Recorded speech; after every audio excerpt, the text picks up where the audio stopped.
அன்பு சொந்தங்களுக்கு வணக்கம். நான் உங்கள் தோழன் ரதன். மீண்டும் அனைவரை சந்திப்பதில் மிக்க மகிழ்ச்சி. இந்த வீடியோவிலே ஒரு முக்கியமான விஷயம் ஒன்று தான் பார்க்க போகிறோம். மிக மிக முக்கியமான விஷயம். அதுக்கு முன்பதாக என்னுடைய சேனலுக்கு என்னுடைய சேனலில் வீடியோ பார்த்து ஆதரவு தருகின்ற, நல்ல ஆதரவாக இருந்தாலும் சரி, கூடாத ஆதரவாக இருந்தாலும் சரி, தருகின்ற அத்தனை பேருக்கும் என்னுடைய மனமார்ந்த நன்றிகள். தொடர்ந்து உங்களுடைய ஆதரவை தாங்க, உங்களுடைய கருத்துக்களை சொல்லுங்கள். அது நல்லதாக இருந்தாலும் சரி, கூடாது இருந்தாலும் சரி, நான் உங்களுடைய கருத்தை நான் வரவேற்கிறேன். அதில் எந்த பிரச்சனையும் இல்லை. சரி, இந்த வீடியோவில் என்ன விஷயம் அப்படின்னு சொன்னால், இந்த ரிச்சாவினுடைய உணவு திருவிழா இடைநிறுத்தப்பட்டு விட்டது. இது சம்பந்தமாக கருத்துக்கள் நாங்கள் எங்களால் முடிஞ்ச கருத்துக்களை நடுநிலைமையில் சொல்லணும் அப்படின்றதுக்காக நிறைய கருத்துக்களை சொல்லியிருந்தேன். நிறைய பேர் அதை ஆதரிச்சிருந்தாங்க, ஒரு சிலர் எதிர்த்திருந்தாங்க. சரி, அது அவர்களுடைய மனநிலைமையை பொறுத்தது. இந்த வீடியோவில் ஒரு லண்டனை சேர்ந்த வயதான ஒருவர் லண்டன் பவுண்ட்ஸ் 5 பவுண்ட்ஸ் எங்களுக்கு பிச்சை காசு, நாங்கள் பிச்சையில் போடுற காசு அப்படி என்ற ஒரு கருத்தை சமூக ஊடகம் ஒன்றில் அல்லது ஒரு வலியொலி சகோதரர் கேட்ட கேள்விக்கு கருத்தாக சொல்லியிருப்பேன். நீங்கள் அதை பார்த்துருப்பீங்க. நிறைய பேர் ஒரு சிலர் பார்க்காம விட்டுருப்பீங்க. இந்த விடயம் சம்பந்தமாக தான் இந்த வீடியோவில் பார்க்க போகிறோம். ஏனென்று சொன்னால், 5 பவுண்ட்ஸ் அப்படின்றது பிச்சை காசு அப்படின்றா, ஒன்றில் இந்த கையேந்துபவர்களை தரக்குறைவாக நினைக்கிறார்களா, இல்லை நாங்கள் வெளிநாட்டில் நிற்கிற நாங்கள் 5 பவுண்ட்ஸ் எங்களுக்கு பெரிய காசு இல்லை, இலங்கையை பொறுத்தவரை அது பிச்சை காசு அப்படின்றீங்களா அப்படின்றது இங்கே கேள்விக்குறி. சரி, இது சம்பந்தமாக திட்ட தெளிவாக பேசலாம். வாங்க வீடியோவுக்கு போவோம். அதுக்கு முன்பதாக இந்த வீடியோ பார்த்துட்டு வாங்க, அதுக்கப்புறம் வாங்க தொடர்ச்சியாக பேசுவோம். சாப்பிடவே நாங்கள் ஒரு ஃபண்ணுக்கு தான் நாங்கள் வந்தது. ஆனா இங்க இருக்கவங்களுக்கு 3000 ரூபாய் பெரிய காசுன்னு நான் நம்புறேன். எங்க வெளியில இருந்து வந்தவங்க சின்ன காசு. அதான் எந்த ஒப்பீனியன். என்ன நாள் வந்தீங்க? எந்த நாடு நீங்க? நாங்கள் லண்டன். லண்டன். 3000 ஓரளவுக்கு பெரிய காசு. 3000 லண்டனுக்கு இல்ல 3000 ஒரு எவ்வளவு 5 பவுன் சுமார் பெரிய காசு, பிச்சை காசு போல. அங்க பக்கத்துல இருக்கிற காசு அங்க ஒரு பவுன் 450 ரூபா பாருங்களேன். 3000. வீடியோ பார்த்துருப்பீங்க. லண்டனில் இருந்து வந்த நாங்கள், எங்களுக்கு 5 பவுண்ட்ஸ் பிச்சை காசு லண்டனில். நாங்கள் பிச்சை போடுற காசு. இலங்கையை பொறுத்த மட்டும் அது பெரிய காசாக இருக்கலாம். நாங்கள் இங்கே ஆற்றுல எடுக்கத்தான் வந்த நாங்கள். ஒரு வயசானவர் வீல் சேரில் இருந்து கொண்டு அவர் சொல்கின்ற கதை. நான் ஒரு விஷயத்தை இங்கே நான் இதில் இந்த இடத்துல தெளிவுபடுத்தணும் அப்படின்னு சொல்லி ஆசைப்பட்றேன். நீங்கள் ஏற்றுக்கொள்பவங்க ஏற்றுக்கொள்ளுங்க, ஏற்றுக்கொள்ளாதவங்க பிரச்சனை இல்லை. புலம்பெயர் நாடுகளில் இலங்கை தமிழர்கள் நிறைய பேர் இன்னமும் இந்த இடியப்பம் செய்து விற்கிறது, அப்பம் செய்து விற்கிறது, சாப்பாடு செய்து விற்கிறது, வீட்டிலேருந்து சுயதொழில் செய்கிறது, ஆடைகள் இந்தியாவிலேருந்து எடுத்து இங்கே விற்கிறது. அதை விட இங்கே என்னென்ன கஷ்டமான வேலைகளோ, அது துப்புரவு பணியாக இருக்கலாம், உணவக தொழிலாக இருக்கலாம், அதிலிருந்து உயர்மட்ட தொழில் வரையும் செய்கிறார்கள். இதில் நான் தொழில் ரீதியாக யாரையுமே நான் கூட சொல்லலை. ஆனால் இங்கே இந்த கஷ்டப்பட்டு உணவு தொழில், அதாவது இடியப்பம் செய்து விற்கலாம், அப்பம் செஞ்சு விற்கலாம், ஒரு சென்டிம் காசை கூட அப்படி கஷ்டப்பட்டு தான் ஒவ்வொருவரும் சேர்க்கிறார்கள் அப்படின்றதுக்கு இங்கே நிறைய பேருக்கு தெரியும். அது ஜெர்மனாக இருக்கலாம், ஃப்ரான்ஸாக இருக்கலாம், சுவிஸாக இருக்கலாம், இங்கே லண்டனாக இருக்கலாம், அல்லது போலந்தாக இருக்கலாம், இத்தாலியாக இருக்கலாம், ஸ்பெயினாக இருக்கலாம். எந்த ஐரோப்பிய நாடுகள்லையுமே அப்படித்தான். எங்களால் முடிஞ்சதை நாங்கள் செஞ்சு கொடுத்து ஒரு சென்டிம், 10 சென்டிம், 20 சென்டிம் அப்படின்னு சொல்லி பார்த்து காசு சேர்க்கிறது.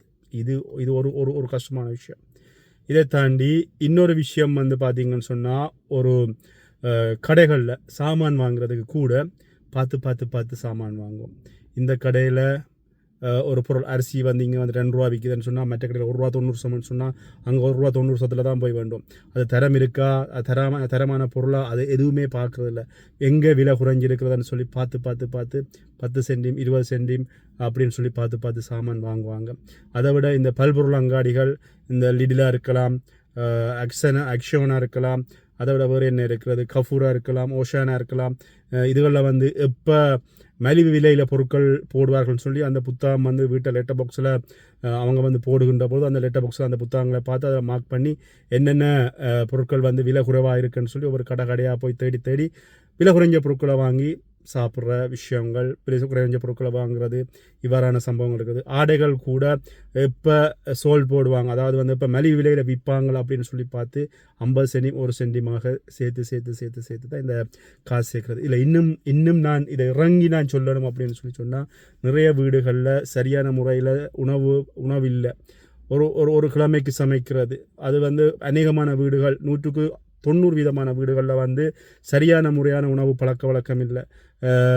அது மட்டும் இல்லாமல் மலிவான இறைச்சிகள்லேருந்து தமிழ் கடைகளில் எங்கே மலிவான கடைகளில் பொருட்கள் விற்கப்படுறதோ ஒன்று பார்த்து வாங்குறது. இன்னும் சிலர் வந்து பார்த்தீங்கன்னு சொன்னால் சில கடைகளில் இந்த நாளைக்கு டேட் போகுதுன்னு சொன்னால் இன்றைக்கி அரை விலையில் வெட்டி போடுவாங்க, முக்கால் விலையை வெட்டி காவிலையில் போடுவாங்க. அப்படியான பொருட்களை வாங்கி டீப் ஃப்ரிட்ஜில் வச்சுட்டு சாப்பாடு செஞ்சு சாப்பிட்றேன்.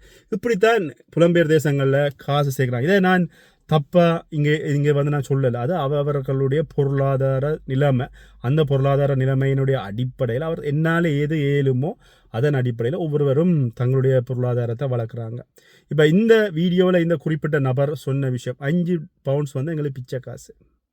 5 பவுண்ட்ஸ் பிச்சை காசுன்னு சொல்கின்ற இந்த நபர் அவர் யாருன்னு எங்களுக்கு தெரியாது, அவரை பற்றி கேட்க வரல. இவர்கள் எல்லாம் வந்து பார்த்தீங்கன்னா இவர் இந்த வீல் சேரில் இருக்கிறார் அப்படின்ற பட்சத்தில் இவர் லண்டன்லேருந்து வந்தவர் பெரிய விலாசமாக சொல்லிக்கிறார் நான் லண்டன் அப்படின்னு சொல்லி. நீங்கள் லண்டனில் வந்தாலும் சரி, சிங்கப்பூர்லேருந்து வந்தாலும் சரி, அமெரிக்காலேருந்து வந்தாலும் சரி, ஆகாயத்துலேருந்து வந்தாலும் சரி, நீங்கள் இலங்கையில் வந்தால் இலங்கை தமிழர். இலங்கையிலேருந்து போய் புலம்பெயர்ந்து போய் தான் இருக்கிறீங்க. லண்டனை பொறுத்தவரை லண்டன் அரசாங்கத்தை பொறுத்தவரை நீங்கள் ஒரு இலங்கை தமிழர். ஃப்ரான்ஸில் நான் வந்து ஒரு இலங்கை தமிழன். நான் வந்து இங்கே ஃப்ரெஞ்சு தமிழன் நீங்கள் சொல்ல முடியாது. நீங்கள் ஒன்று பாண்டிச்சேரி இந்திய தமிழர் அல்ல இலங்கை தமிழர், அவ்வளவுதான். இது நீங்கள் போயிட்டு நான் லண்டன் தமிழர்னு சொல்லி நீங்கள் எங்கேயாவது சொல்லவே முடியாது. இலங்கை தமிழர்ண்டா இலங்கை தமிழர், ஈழத்தமிழர்னா ஈழத்தமிழர், அவ்வளவுதான் விஷயம். இதை விட்டுட்டு நான் லண்டன்லேருந்து வந்தேன் அப்படின்னு சொல்லி நீங்கள் பொது வழியிலே ஒரு சமூக வலைத்தளத்தில் வந்து நீங்கள் பீத்திக்கிறது அல்லது வந்து ஒரு இப்படி சொல்கிறது அப்படின்றது ஒரு அநாகரிகமான செயல். நான் இலங்கையிலேருந்து வந்துவிட்டு இலங்கையிலேருந்து வந்து இங்கே புலம்பெயர்ந்தான் வந்து இருக்கிறமே ஒழிய உங்களுக்கு அந்த நாடு சொந்தமாக உங்களுக்கு சொல்லி ஒரு கொலனியை வந்து எழுதி தரலை. இது வந்து இலங்கை தமிழர் வாழ்கிறதுக்கான பிரதேசம், நீங்கள் எல்லாம் இங்கே வாழலாம், நீங்கள் லண்டன் தமிழர் அப்படின்னு சொல்லி உங்களுடைய பாஸ்போர்ட்லையோ சர்டிஃபிகேட்லையோ அல்லது உங்களுடைய நேஷனாலிட்டி கார்டில் எங்கேயுமே இல்லை. நீங்கள் எடுத்து வடிவாக யாருமே வந்து பரிசோதித்து பார்க்கலாம். இலங்கை தமிழர், ஸ்ரீலங்கன் தமிழ் அப்படின்னு தான் இருக்குமே ஒழிய நீங்கள் லண்டன் தமிழனண்டோ, ஃப்ரெஞ்சு தமிழனண்டோ, சுவிஸ் தமிழனண்டோ அப்படி எதுவுமே இல்லை. எல்லாருமே இலங்கை தமிழர். இலங்கையில் போனோம்னு சொன்னால் அந்த நாட்டுக்குரிய கலாச்சாரம் பண்பாடுகளை நாங்கள் மதிக்கணும், அதை மதித்து நாங்கள் நடக்கணும். அதை மட்டும் இல்லாமல் இந்த குறிப்பிட்ட நபர் வந்து வீல் சேரில் இருக்கிறபடியாக என்னை பொறுத்தவரை என்னுடைய ஒரு என்ன சொல்கிறது, என்னுடைய ஒரு எதிர்பார்ப்பாக இருக்க என்ன சொன்னால் இவர் வீல் சேரில் இருக்கிறபடியாக இவர் ஒரு அங்கவீனர் அப்படின்னு சொல்லி லண்டனில் பதிஞ்சு அங்கே அவர்களுக்கான நிறைய பணங்கள் எடுப்பார். இவருக்கு வந்து பார்த்தீங்க சொன்னால் பிரயாண செலவில்லை, மருத்துவ செலவில்லை, ஆகாய பயணம் என்கின்ற பொழுது அவர் வருகின்ற அந்த பயணங்களுக்கான அரைவாசி கட்டணமாக இருக்கும். இவர்களுக்கான வீட்டுக்கு செலவுக்கான பணத்தை லண்டன் அரசாங்கம் கொடுத்திருக்கும். என்ன சொன்னால் அங்கே லண்டன் பிரஜைக்கு என்ன சரியான அங்கீகாரம் கிடைக்கிறதோ அதே அங்கீகாரத்தை இவருக்கு கொடுத்துருக்கும். அந்த இலவசமாக கிடைக்கின்ற பணத்தை வச்சுக்கொண்டு இவர்கள் வாழ்கின்ற ஆடம்பர வாழ்க்கை, சுதி வாழ்க்கையை வச்சுக்கொண்டு இலங்கையில் இருக்கின்ற ஒரு தமிழனை அல்ல இலங்கையில் ஒரு கூலி தொழிலாளியோ இலங்கையில் ஒரு நாளாந்த வேலைக்கு போகிறவரை வந்து இழிச்சொற் பயன்படுத்துறது அல்லது இப்படியான ஒரு கேவலமான வார்த்தைகளை பயன்படுத்துவோம். நாங்கள் பிச்சை காசு அல்லது வந்து இது எங்களுக்கு ஒரு நாளைக்கான பிச்சை காசு அப்படின்னு சொல்கிறத நான் ஏற்றுக்கொள்கிற அளவுக்கு நாம் வந்து ஒரு தமிழனா அதை வந்து நான் ஏற்றுக்கொள்ள முடியலை. நாங்கள் வெளிநாட்டுக்கு வந்திருக்கிறோம். நாங்கள் வந்த காலங்களில் வந்து உயிர் ஆபத்துக்காகத்தான் வந்தோம். அதுக்கு முதல் வந்தவர்கள் வேறொரு தொழில் ரீதியாக வந்திருப்பாங்க. அப்படி நாங்கள் வந்த காலப்பகுதியில் உயிர் ஆபத்து, இப்போ பணம் உழைக்கணும் அல்லது வந்து வெளிநாட்டு வரணும் அப்படின்னு சொல்லி வராங்க. அவர் வந்த காலப்பகுதிகள் அவர் வந்து இங்கே இவர்களை போன்ற ஆட்கள் திரும்ப சொன்ன இவர்களை போன்ற ஒரு சிலர் வந்து செய்கிற விலைன்னு சொன்னால் எவ்வளவுக்கு நாட்டுக்குள்ளே வந்து அரசாங்கத்தின் காசுகளை எடுத்து தங்களுடைய அடித்தட்டை அல்லது வந்து தங்களுடைய அடிவளத்தை வந்து பார்த்தீங்கன்னா திரகடப்படுத்தியிருப்பீங்க. அல்லது வந்து எப்படியெல்லாம் காசுகள் இங்கே அரசாங்கத்தின் காசில் வசூலிக்கலுமோ அவ்வளோ காசுகளையும் வசூலித்து தங்களை வந்து ஒரு பணக்கார நிலைமைக்கு கொண்டு வந்திருப்பாங்க. அதுக்கப்புறமா நாங்கள் வந்த காலப்பகுதியில் இப்போ வர்ற காலப்பகுதிகளில் வந்திருக்கின்ற இளைஞர்கள் படுகின்ற கஷ்டம், இப்படிப்பட்ட ஒரு சிலர்கள் செய்கின்ற நாட்டை அல்லது அந்த நாட்டு அரசாங்கத்தை சுரண்டியதன் விளைவுதான் இந்த எங்களை போன்ற ஆட்கள் வந்து 24 மணித்தெல்லாம் கஷ்டப்பட வேண்டி கிடக்கு, உழைச்சி நாட்டுக்கு வரி கட்ட வேண்டி கிடக்கு. என்று நாங்கள் எல்லாரும் உழைச்சி கொடுக்குற காசை தான் இந்த நாட்டுக்கான வருமான வரியில் தான் ஒவ்வொரு நாடுகளும் என்ன மாதிரி எவ்வளோ இலங்கை இளைஞர்கள் வந்து கஷ்டப்படுறாங்க. சரி, இந்த விஷயம் இப்படி இருக்கின்ற பொழுது இந்த 5 பவுண்ட்ஸ் அப்படின்ற பொழுது லண்டனை பொறுத்தவரையில் ஒரு விசா உள்ள இளைஞனாக இருந்தால் அவனுக்கு வந்து ஒரு மணத்தியால் உழைப்பது சில நேரங்களில் வந்து அது இன்னும் குறைய கொடுத்ததா இருந்தால் 2 மணி எவ்வளோ பாருங்க. ஒரு விசா இல்லாத இளைஞனுக்கு, ஒரு விசா உள்ள இளைஞன் சட்டப்படி வேலை செய்கிறான்னு சொன்னால் அவனுக்கு அரை மணித்தியால உழைப்பு. இந்த 5 பவுண்ட்ஸுக்கு வந்து ஒரு விசா இல்லாதவனாக இருந்தால் அவனுக்கு அது வந்து ஒரு நாள் சாப்பாட்டுக்கு காணும். ஒரு பான் வந்து ₹1 ₹2 வாங்குவான். இன்னொரு கறிகள் ஏதாவது வேண்டி வீட்டை ஒன்றே சமைச்சான்னு சொன்னால் ஒரு நாளைக்கு காணும்.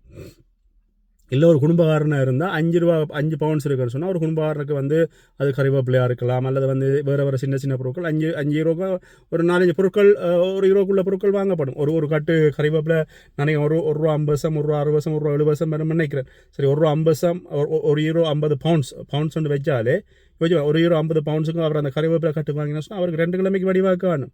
அதே இதில் ஒரு மாஜரின் வேண்டுவார் சொன்னால் €2 €3 ஒரு மாஜரின் வாங்குவாராக இருந்தால் அந்த மாஜரின் அவருக்கு வந்து கிட்டத்தட்ட 15 நாளே காணும். ₹5 வந்து ஒரு பொருள் 2 பொருள் வாங்க முடியாது, 4-5 பொருட்கள் வாங்கலாம்.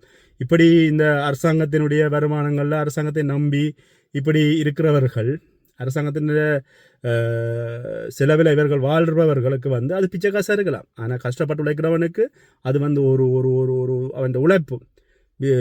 விசா இல்லாதவனுக்கு அது ஒரு பெரிய வருமானம். ₹5 அவனை பொறுத்தவரை அது பெரிய காசு. இதை வந்து முக்குத்தனமாக வந்து ஒரு பொது வழியில் வந்து எனக்கு ₹5 பிச்சைக்கார காசு அப்படின்னு சொல்கிறது, நாங்கள் சுதி பண்ணத்தான் வந்து நாங்கள் ஆற்றுல எடுக்கத்தான் வந்து நாங்கன்னா அவட்ட வயசுக்கு வந்து அது கதைக்கிற கதையா அப்படின்றது எனக்கு தெரியலை. ஆனால் இப்படி ஒரு சிலர் வந்து கதைக்கிறதுனால தான் ஒட்டுமொத்த புலம்பெயர் தேசத்தில் இருக்கிறார்களையும் வந்து ஒரு சிலர் வந்து என்ன சொல்கிறது கேவலமாக பார்க்குறார்கள். அந்த ஒரு பெண்மணி காய்ச்ச விஷயம் வந்து பார்த்தீங்கன்னா சொன்னால் அவரை வந்து இன்றைய சமூக வலைத்தளங்களில் அவரை போட்டு வரத்தெடுத்தாங்க. அது முடிய விட்டு இப்போ இவர் வந்து வரத்தெடுக்கிற நிலைமையில் வந்து நிற்கிறாரு. அவர் காய்ச்ச விஷயம் வந்து உண்மையில என்னை பொறுத்தவரையில் ஏற்றுக்கொள்ள முடியாது. ஒரு சமுதாயத்துக்கு ஒரு விஷயத்தை நாங்கள் கடத்துகிறோம் அப்படின்னு சொன்னால் பிச்சை காசு அப்படின்னு சொல்லி, அல்லது நாங்கள் பிச்சை போடுற காசுன்றா நீங்கள் ஒரு புலம்பெயர் தமிழன் அப்படின்றத மறந்து கதைக்கிறீங்க. எங்கேருந்து போனீங்க அப்படின்றத கதைக்கிறீங்க. நீங்கள் யார் எந்த இடத்துல இருந்து கதைக்கிறீங்கன்றத கதைக்கிறீங்க. ஐயாமே லண்டன் அப்படின்னு நீங்கள் சொல்ல இல்லாது. ஐயாமே ஸ்ரீலங்கா, நான் ஒரு இலங்கை தமிழன் அப்படி தான் சொல்ல முடியும். நீங்கள் எதுக்காக ஐயாமே லண்டன் சொல்கிறீங்கன்னு எனக்கு புரியலை. இந்த விஷயமா இதை பெருசாக கதைத்து கொண்டு போகவும் விருப்பம் இல்லை. ஆனால் இப்படி ஒரு ஒரு ஒரு சமூக பிறழ்வுகள் வருகின்ற கருத்துக்களை ஒரு பரப்புகின்ற போது அது கருத்து சொல்ல வேண்டிய கடப்பாடு எல்லாருக்கும் இருக்கிறது. உங்களுடைய கருத்துக்களையும் என்னோட பகிர்ந்து கொள்ளுங்கள். மீண்டும் இன்னொரு வீடியோவில் சந்திப்போம். நன்றி.